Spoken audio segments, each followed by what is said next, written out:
tudo bem? Eu sou a Lizzy, pastora aqui da igreja Fonte Church. A gente está muito feliz porque a gente está no nosso primeiro podcast. Nós estamos aqui com a terapeuta Merison e nós vamos falar sobre as nossas emoções. E eu queria que ela se apresentasse um pouquinho para vocês. Oi, Merison, tudo bem? Oi, Lizzy. Para mim é uma alegria estar aqui com vocês, inaugurando esse podcast. E que a gente possa ter uma conversa muito gostosa aqui e o público que assistir também possa receber daquilo que a gente vai derramar aqui nesse podcast. Eu sou a Merison Carmo, terapeuta, psicanalista clínica, e eu tenho uma abordagem com casais, famílias e mulheres. Trabalho com mentoria de mulheres, também trabalho em ONGs, IOSCs, OCIPs, onde eu faço um trabalho voluntário com mulheres de vulnerabilidade social e econômica na área da saúde mental e emocional. Meu chamado é cuidar das emoções das pessoas. Nossa, que lindo! Aqui na igreja a gente tem um trabalho bem forte com mulheres. E hoje a gente está gravando antes de uma conferência que a gente vai fazer, que é o Cura-me. O Cura-me, ele está sendo uma ferramenta muito especial para as mulheres aqui de Alvorada.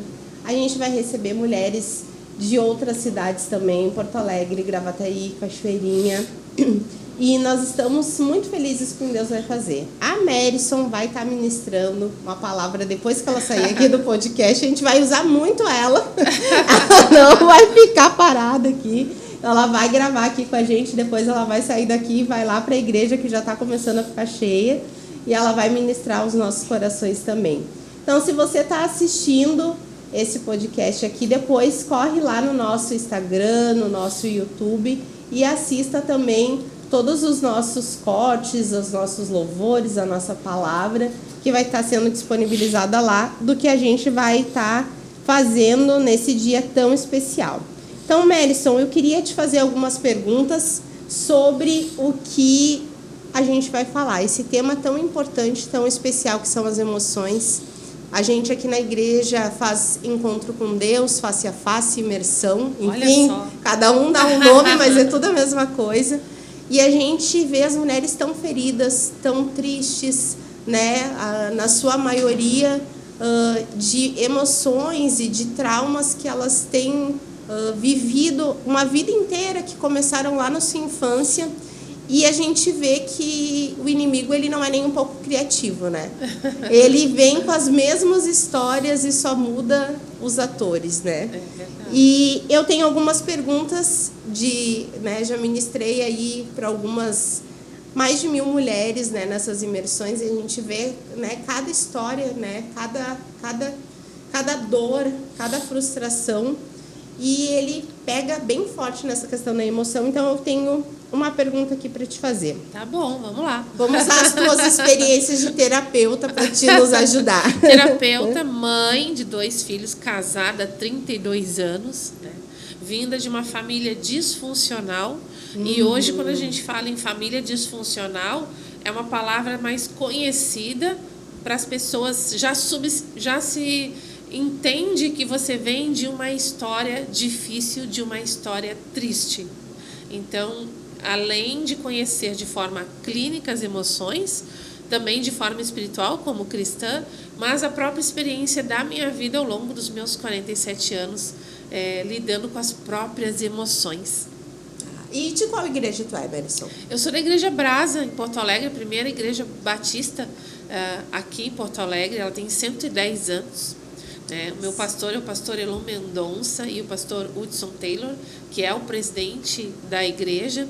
E meu marido e eu somos colaboradores do Ministério de Casais da nossa igreja. A gente trabalha com casais, ministra em outras igrejas para casais também. As pessoas me olham e pensam assim: nossa, trabalha com mulheres, só trabalha com mulheres. Começou muito com mentorias, eu faço há 7 anos mentoria com mulheres, nossa, quase 8. E também o trabalho terapêutico com mulheres, mas as famílias têm vindo e os casais têm vindo muito para esse setting analítico para a terapia, na tentativa de restaurar os relacionamentos. Para quem não conhece a questão da mentoria, aqui na igreja a gente trabalha muito com discipulado. É como se fosse um discipulado? Não. Discipulado, terapia, mentoria são coisas diferentes. Todos têm abordagem no desenvolvimento humano. A pessoa é o centro dessas abordagens. Mas o discipulado vai trabalhar a palavra de Deus na vida da pessoa. Então, como a palavra vai construindo uma nova mentalidade e um novo comportamento, porque a mente manda no comportamento. A terapia trabalha as questões da alma, independente da fé que a pessoa ela professa, porque a imparcialidade na terapia é a principal coisa para todo terapeuta, né? Você fez 3 perguntas. E mentoria. Mentor é um treinador. A palavra mentor em inglês mentor, é um treinador. Ele vai te ajudar num processo, numa jornada daquilo que você está buscando. O mentor é diferente do coaching. O mentor ele tem que ser especialista naquilo que ele vai te ajudar. O coaching não precisa ser especialista, ele só precisa ter ferramentas para te ajudar naquilo que tu está buscando. Então, hoje, a nossa geração trabalha com coaching, com mentorias, com discipulado, com terapias, com abordagens diferentes terapêuticas que entram o psiquiatra, o psicólogo, o psicanalista e o terapeuta, e também a questão do líder religioso, que é o teu pastor, que é o teu líder aí, aonde você congrega, onde você professa a sua fé. E te conhecendo um pouquinho mais, né, sabendo um pouquinho mais de ti, tu nasceu em um lar cristão, tu te converteu depois, como que foi o teu processo aí de chegar até Cristo? Não nasci num lar cristão, minha família toda era espírita kardecista, né?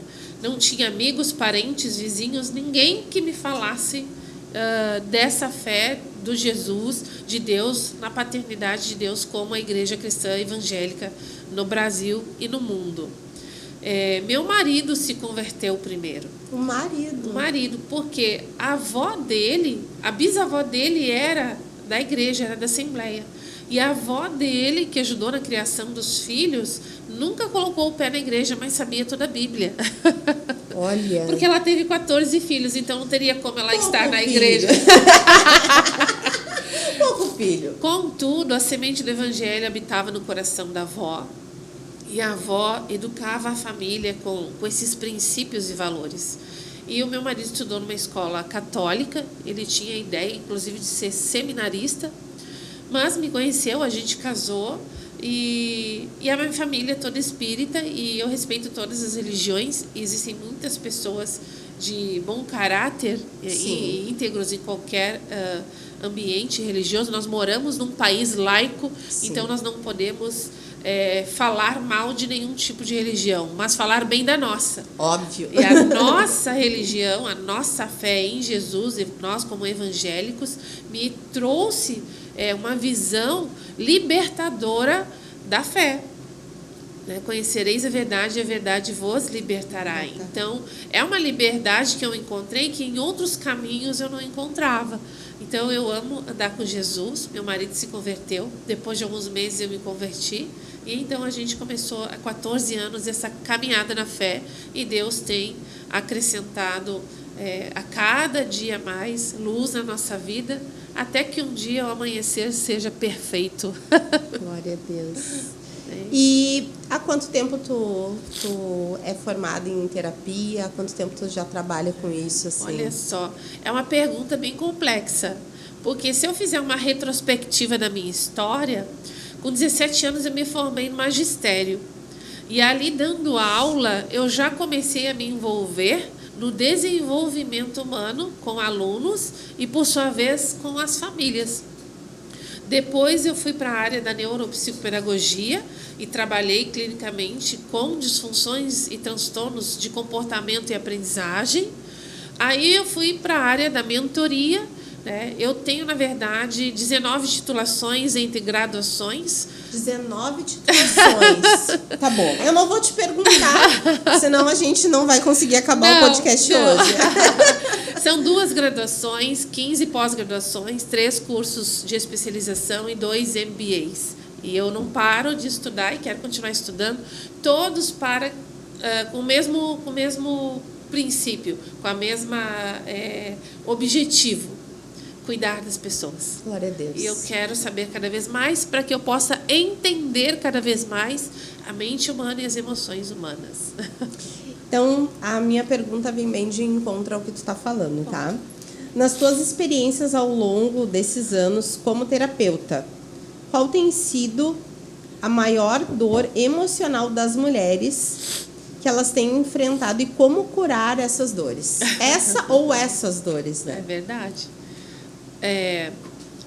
Com o trabalho com as mulheres, né, ao longo dos anos, o que eu mais percebo nas dores emocionais é ansiedade, medo do futuro e comparação social.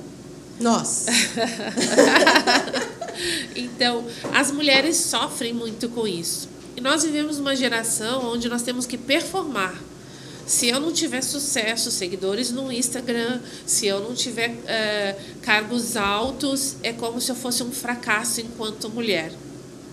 Voltar ao equilíbrio, à essência, é o processo da cura emocional. Equilibrar a vida pessoal, profissional, ministerial é importante nos tempos atuais, porque a igreja sangra quando os líderes estão sangrando, quando não são curados.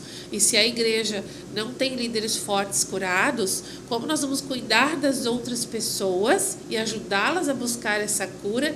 E aí é que tem algo importante, ninguém cura ninguém. Nossa, muito. O pastor não te cura, teu líder não te cura, o terapeuta não cura ninguém, psiquiatra, o remédio não te cura se você tiver que usar remédios. O que te cura é a sua autoconsciência do quanto você quer melhorar como ser humano. O que te cura é o teu processo, é a tua jornada de autoconhecimento, de entender as tuas dores, as raízes das tuas amarguras e traçar uma jornada aí, que pode ser o discipulado, que pode ser terapêutico, que pode ser, inclusive, medicamentoso por um processo, por um período. E um líder que ele não está curado, um líder inseguro na igreja, isso traz um baita BO, como eu ensinei a doutora que eu trabalho lá. Né? Isso traz uma frustração para ele e para quem ele está liderando, né? Um pai que tem esse tipo de problema que não foi curado, também uma mãe, enfim, né? E a cura, e aí isso, tem né? algo importante aqui. A cura não é um ato único, né? Por que o processo de análise, né? Como psicanalista a gente fala em análise. Análise não tem um período determinado. Você não recebe alta, porque você cura algo que está te incomodando nesse momento, ou que vem do passado, ou que seja algo atual. Depois você vai ter outros processos, porque se a cura fosse um ato único, seria como a salvação, no sentido de que eu sou salva, então eu morro e vou para o céu e acabou. Então eu curei essa ferida, esse trauma, e agora eu vou ser feliz pelo resto da vida. Isso é conto de fada, né? A cura é um processo contínuo. Ela envolve autoconhecimento, envolve mudança de mente, que a gente fala de metanoia, na nossa linguagem cristã, e envolve mudança de hábitos e estilo de vida. Então, a gente está sempre tentando melhorar algo na nossa vida. Por sua vez, não tem uma data determinada para que isso aconteça. Depende de você, da tua busca, da tua jornada. Algumas pessoas, em 1 mês, 2, 3 de terapia, ficam bem. Outras, para a mesma situação, levam 3, 4 anos para conseguir restaurar aquilo ali.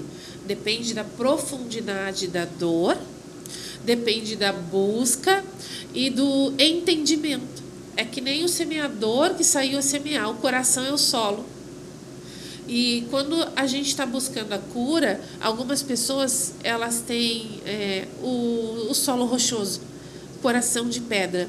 Você lança coisas ali, então você faz mentoria, e faz cursos, e faz terapia, e vai todo domingo no culto, mas o coração de pedra não recebe. Então não vai ter cura. Nós precisamos ter um coração de carne, para que Deus possa moldar aquilo que tem que ser moldado, desconstruir aquilo que precisa ser desconstruído e então construir algo novo, né? Odre novo, vinho novo. A gente só recebe o novo quando nós temos essa flexibilidade mental, que hoje a gente chama de mindset flexível. Nossa, verdade. A gente escuta muito isso na faculdade, no meio corporativo. E trazendo isso para o mundo espiritual, nada mais do que a metanoia, né? Que é a mudança de mente. Metanoia. Outra pergunta tem para ti. Uma mulher hoje que tenha depressão, como saber se a causa é natural ou espiritual? Por que eu te pergunto isso? Antigamente, toda depressão dentro da igreja era um demônio, né? E a pessoa ela estava em pecado.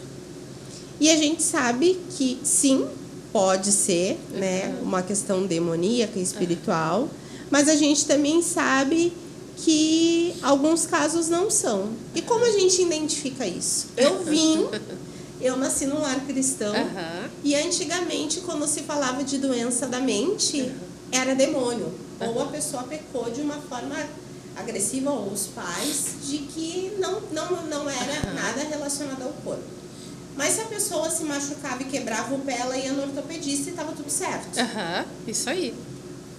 E as coisas ultimamente têm mudado. Nas igrejas a gente tem falado mais da questão da terapia, né? Eu mesmo tive um processo depressivo em 2020, muito agudo, e tive que fazer terapia e tive que tomar algumas medicações e tive que cuidar da parte espiritual também.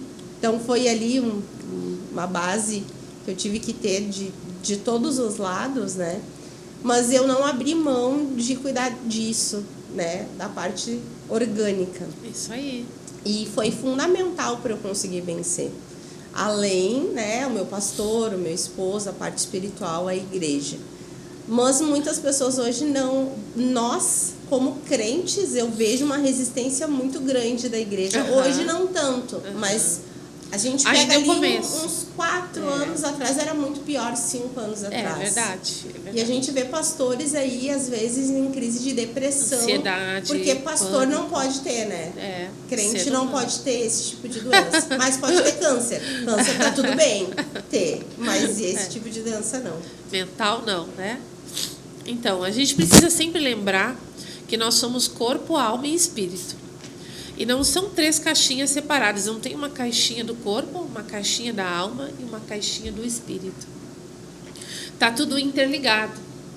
Tudo que acontece no meu corpo afeta o meu espírito, a minha alma, a minha mente, as minhas emoções. O que acontece nas minhas emoções também tem um caminho inverso. Vai afetar o meu corpo e vai afetar o meu espírito. Como é que a gente diferencia se uma depressão está no corpo, na alma ou no espírito? Pelos sintomas. É através de uma análise que a gente vai observando e avaliando os sintomas dessa pessoa. Eu também já tive depressão, mas a minha depressão ela era em função do hipotireoidismo e da tireoide Hashimoto, que é uma condição orgânica, clínica, física da tireoide, que não funcionava. E os sintomas da tireoidite Hashimoto, um deles é essa depressão, essa tristeza contínua, o cansaço extremo, a falta de ânimo. E aí tu vai na igreja com problema de tireoide, vão orar, vão querer expulsar demônio, vão falar, vamos fazer um mapa conceitual, familiar. Quem pecou foi a mãe, foi o pai, foi o vô, quem foi. E tá ali na tireoide. A gente, hoje se fala muito da questão de pecados hereditários. E existe, né? A Bíblia diz que maldição sem causa não se cumpre. Então, quando tem causa, vai se cumprir até 4 gerações na visitação do Senhor. Mas também a visitação do Senhor daqueles que amam a Deus, ela vem em 1000 gerações. 1000 gerações. Então, saber entender os sintomas. Daí o processo da análise. Inclusive, quando alguém vem com depressão, fazer terapia comigo, eu peço o exame clínico, vamos investigar a tireoide, a B12, a D3. Por quê? Se não for sintomático físico, a causa é emocional. Então, se é emocional, vai ter ali também sintomas. Essa tristeza vem do quê? Você perdeu o emprego, você perdeu um ente querido, né? Teu namorado te deixou, marido te traiu. O que acontece? Está sofrendo perseguição no trabalho, vem de um estresse crônico diário, todo dia tu passa pela mesma situação, isso leva, o estresse crônico leva, é a porta da depressão e da ansiedade. Bom, não é isso aí, vamos avaliar então o espiritual. Aí tu faz um mapa conceitual e não é a minha área de atuação, daí tem pessoas especializadas para isso, né? De fazer essa investigação espiritual e ver quais as portas, se é pecado, se é familiar, o que está acontecendo, se é local. Cada cidade tem seus principados e potestades. Sim. E a gente vê isso, é notório. Eu tive 2 conferências no mesmo final de semana e no mesmo dia, em cidades diferentes. Então eu me preparei, jejuei, me consagrei, busquei palavra e me organizei para estar ministrando numa cidade de manhã e à tarde em outra cidade. Só que nesse percurso, entre sair de um lugar a outro, foi automático. E eu não fui buscando no carro, porque daí o percurso do carro é um momento de estar ali em oração e buscando no Senhor o entendimento. E eu fui para o outro evento. Quando eu cheguei no outro evento, eu passei mal. Minhas pernas incharam, eu fiquei tonta, porque o lugar espiritual era diferente. O que estávamos trabalhando numa conferência é diferente do que íamos trabalhar na outra. Quem estava ouvindo tinham necessidades diferentes e também as potestades e principados do local que a própria liderança fica guerreando para que aquilo aconteça. Vocês estão guerreando aqui para que essa conferência Cura-me aconteça. Sim. Então, eu tive que me preparar também. Eu tive que jejuar, eu tive que buscar no Senhor. E eu vou sair daqui para outro evento à noite em outra cidade, onde eu vou trabalhar com casais, um jantar de casais. Então, eu já me preparei por causa da experiência que eu tive anterior. As experiências vão nos dando um repertório mental para que você consiga se preparar para as coisas. Quais são os sintomas de uma depressão clínica? Fadiga constante. Está sempre cansado. Alteração no apetite. Ou você tem muito apetite ou não tem fome. Tem pessoas que engordam 8 quilos, 6 quilos em um mês por causa da depressão. Perda de interesse em atividades prazerosas. Eu gostava de ir na igreja, não gosto mais. Eu gostava de jogar futebol, não gosto mais. Eu gostava de sair com os amigos para o shopping, não quero mais. Não tenho vontade de fazer nada. Baixa autoestima. A pessoa se considera sempre a menos inteligente, a menos importante, a mais feia, a menos capaz. Está sempre se comparando. Pensamentos de morte e suicídio. Aí você falou uma coisa bem importante. Eu tive depressão aguda. Quando você fala isso, você está falando a intensidade. Todo transtorno mental e emocional tem intensidade. Ele pode ser leve, moderado ou agudo. E o que faz com que a gente avalie essa intensidade não é um exame clínico, é o comprometimento da tua vida. O quanto esse transtorno está comprometendo a tua vida social, profissional e relacional também. E para o crente é difícil a gente ter esse entendimento, né? Sabe que quando eu tive depressão, quem identificou que a depressão ela estava aguda foi meu esposo. Uhum. Porque eu tinha pensamentos de morte, mas pensamentos de morte cristão. Uhum. Eu quero que Jesus volte. Por que Jesus não volta para tudo isso acabar? Para essa dor acabar? Eu não dizia eu quero morrer. Sim. Eu dizia eu quero que Jesus volte. Mas o eu quero que Jesus volte era eu quero acabar com isso, eu quero morrer. Então, para o cristão é difícil, né? Esse tipo de conseguir entender que ele está querendo morrer. E esse querer, Elias passou por isso, né? Esse querer morrer não é vontade de se matar. Não é vontade de se matar. É vontade de terminar com a dor. Isso. Porque a dor emocional, ela é igual à dor física. Ela é tão forte quanto, mas ninguém vê a tua dor. E aí as pessoas, elas têm muita dificuldade de entender a dor do outro. Isso é falta de empatia. Sim. Isso é frescura, é falta de fé. Vai orar mais, vai jejuar, vai ler a palavra. Tu é crente há quantos anos? Como é que tu vai ter essas vai viver isso? Não pode. Falar que é frescura. Não é frescura, não é falta de fé. Não é demônio. As emoções quem criou foi Deus. Todas elas têm uma função, uma intensidade. Tá? E quando as emoções, raiva, tristeza, alegria, medo, nojo, a gente fala hoje das emoções primárias, secundárias, mas o dicionário português, a gente consegue descobrir até 2.000 palavras para falar de emoções. E a gente desconhece, isso é a nossa ignorância emocional. Nossa. Quanto mais eu conheço as minhas emoções, eu identifico o que é, eu sinto raiva, fala, eu estou com raiva. Mas as pessoas, não, eu sou crente, não posso ter raiva. Ou então, eu sou isso, eu sou aquilo, eu sou santa. Nós somos seres humanos. A humanidade só sai do ser no dia que a gente morrer, que só vai a alma e o espírito, o corpo fica. Jesus demonstrou isso no templo, né? Quando ele ficou com raiva, né? Daquela... Chicoteou todo mundo, tava todo mundo, né? Transformou o templo ali num comércio e ele ficou louco de raiva. Ficou com raiva, chorou quando Lázaro morreu com as irmãs Marta e Maria. Exato. As emoções são humanas e elas têm uma função. Se eu não chorar pela tua tristeza, eu não tenho empatia. E aí posso até ter uma psicopatia. Se eu não tenho empatia, eu posso ter uma psicopatia. É algo sério a se tratar e avaliar. E se eu não tenho raiva, eu não consigo colocar limite nos relacionamentos, por exemplo. A raiva, ele impulsiona a gente à justiça. O problema é que a justiça do homem é trapo de imundícia. Aí o equilíbrio. O que Jesus faria no meu lugar? Essa justiça que eu estou buscando, a forma que eu buscar, ou revela o reino de Deus, ou revela o inferno. Porque o inferno e o céu não estão só no espiritual, eles estão dentro de nós. E me corrige se eu estiver errada. E a raiva também, ela te impulsiona para algumas coisas. Com certeza.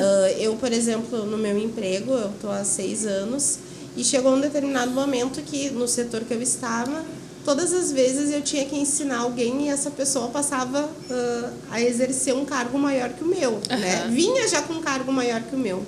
E um dia uma colega falou assim para mim: Lise, quando que tu vai te capacitar, te formar? Porque tu vai passar a estar ensinando sempre os teus líderes. Quando tu podia estar exercendo essa função ou fazendo algo, né, a mais. Me deu uma raiva quando ela falou aquilo, na hora, assim. E eu vou até mandar esse podcast para ela, porque ela foi um instrumento de Deus para me abençoar. A raiva positiva. Foi positivo aquilo, porque eu falei, cara, mas é verdade. Eu fiquei com raiva de mim, eu fiquei com raiva dela, porque ela me falou aquilo. Sim. Mas porque aquilo era uma verdade. Naquele momento eu me inscrevi na faculdade. Olha aí, e essa semana eu me formei. Olha aí, parabéns. Glória a Deus, em processos gerenciais. Que é o que eu faço no meu serviço, né? Melhoria de processos, no que a gente tem que ter esse olhar. E aqui na igreja também.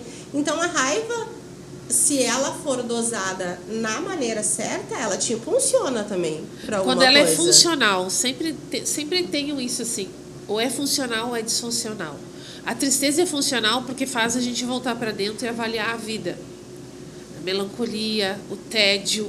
O tédio faz com que a gente busque novidade. Se eu estou entediado, eu preciso ser criativo. Então, o tédio é importante para a criatividade. A raiva faz a gente colocar limites nos relacionamentos e ter justiça. Qual é o problema? A disfuncionalidade, a intensidade, a quantidade de raiva que tem em você. E aí você se torna iracundo. Sim. Onde a Bíblia fala irai-vos, mas não pequeis. O problema nunca foi a emoção na nossa vida, sempre foi o comportamento que eu tenho após a emoção, que pode me levar. Se eu desse um soco na cara dela ali, eu tinha pecado, né? Exatamente. Por que ficou com raiva também? Porque a gente se ofende com aquilo que as pessoas nos falam. E a ofensa é o alimento da raiz de amargura. E quando a gente se torna amargo, a gente se torna murmurador. E o murmurador é ingrato. Assim como a adoração é para Deus, a murmuração é para o diabo. Glória a Deus. Coti fala isso. É verdade. Por isso que a gente tem que ter equilíbrio, né? Tem que ter equilíbrio na vida. E se conhecer, né? Se eu não me conhecer, eu não sei qual é a raiva que eu tenho, qual é a intensidade, de onde que vem isso. É da depressão. Muitas pessoas acham que depressão é ficar dentro de um quarto fechado e não querer falar com ninguém. A pessoa que está sempre irritada, por exemplo, ela pode estar com uma depressão leve. E aí ela se irrita, ela não tem paciência, ela não quer estar com os outros. É importante avaliar os sintomas. Gosto muito de uma frase de Fernando Pessoa. Ele diz assim, que ele se sente nascido a cada novidade que acontece na vida dele. As pessoas com ansiedade e depressão, elas não conseguem vivenciar as novidades na vida delas, porque ou estão presas no passado, ou estão muito preocupadas com o futuro. Então, viver o aqui e agora, uma expressão em inglês que fala assim, carpe diem. Carpe diem significa colher o hoje. Sabe como se tu tivesse uma horta na tua frente, tu vai lá colher para se alimentar daquela hortinha? Então, carpe diem é o aqui e agora. Eu estou colhendo hoje. O que tem para hoje? Hoje, dia 5 de outubro, né, nós estamos aqui colhendo um podcast e vamos colher uma conferência. Amanhã eu colho outra coisa. E a colheita tem a ver com o que eu plantei. Sim. O que você está plantando para você colher o dia, viver o dia. E nesse dia tem novidades. Entender que, como Fernando Pessoa falou, a eterna novidade é o novo. Essa eterna novidade gera uma expectativa positiva do nosso dia, daquilo que a gente faz. Coisa boa. O nosso podcast começou com emoções, a gente terminou com o filme Divertidamente, falando das emoções. O Divertidamente Convertido. Merison, eu queria te agradecer. Obrigada. Muito obrigada pelas tuas experiências. O tempo foi pouco, mas eu sei que agora ali na igreja a gente vai ter muito mais. Queria agradecer a você que está aí do outro lado, que ficou nos ouvindo. Não sei se você está de manhã, de tarde ou de noite, mas eu queria te convidar a nos seguir nas nossas redes sociais, no Instagram, no YouTube. Eu queria te convidar a participar dos nossos cultos se você for aqui de Alvorada e estiver nos assistindo. Um grande abraço, valeu!